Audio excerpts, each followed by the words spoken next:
আসসালামু আলাইকুম ভিউয়ার্স, আশা করি সবাই অনেক অনেক ভালো আছেন। আজকের আলোচনার বিষয় হচ্ছে বাংলা সাহিত্য বিষয়ক তথ্যকণিকা পার্ট 3।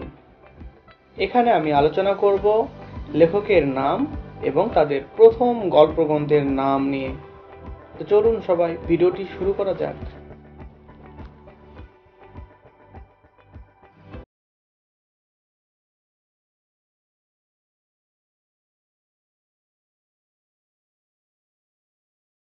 আজকে আমাদের আলোচনার লিস্টের প্রথমেই যিনি রয়েছেন তিনি হলেন বাংলা সাহিত্যের অত্যন্ত জনপ্রিয় ঔপন্যাসিক, নাট্যকার, লেখক এবং বিশ্বকবি নামে পরিচিত রবীন্দ্রনাথ ঠাকুর।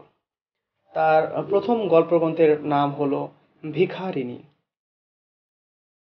এরপর কাজী নজরুল ইসলাম, তিনি আমাদের বিদ্রোহী কবি। তার প্রথম গল্পগ্রন্থের নাম ব্যথার দান। আল মাহমুদ, পানকৌড়ির রক্ত। আব্দুল গাফফার চৌধুরী, তার প্রথম গল্পগ্রন্থের নাম কৃষ্ণপক্ষ।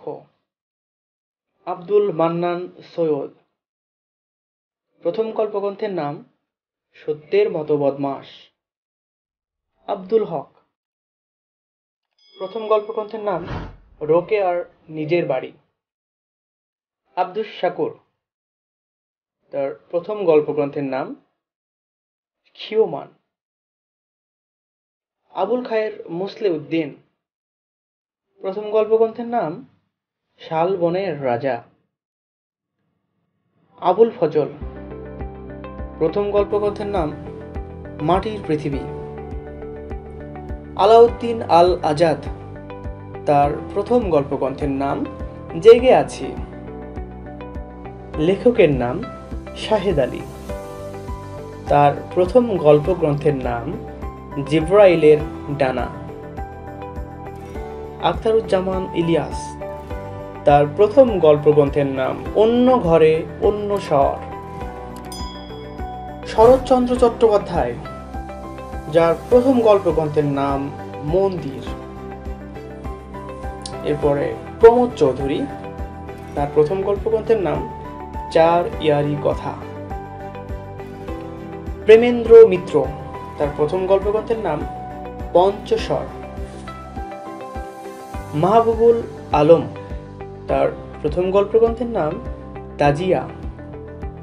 হাসান আজিজুল হক, প্রথম গল্পগ্রন্থের নাম সমুদ্রের স্বপ্ন ও শীতের অরণ্য। শওকত আলী, তার প্রথম গল্পগ্রন্থের নাম উন্মুক্ত আকাশ। আশা করি সবাই ভিডিওটি বুঝতে পেরেছেন। আমাদের ভিডিওটি যদি ভালো লেগে থাকে তাহলে অবশ্যই আমাদের এই চ্যানেলটাকে আপনারা লাইক করবেন, কমেন্ট করবেন এবং সাবস্ক্রাইব করতে ভুলবেন না। সবাইকে অনেক অনেক ধন্যবাদ জানিয়ে আজকের মতো বিদায় নিচ্ছি। আসসালামু আলাইকুম।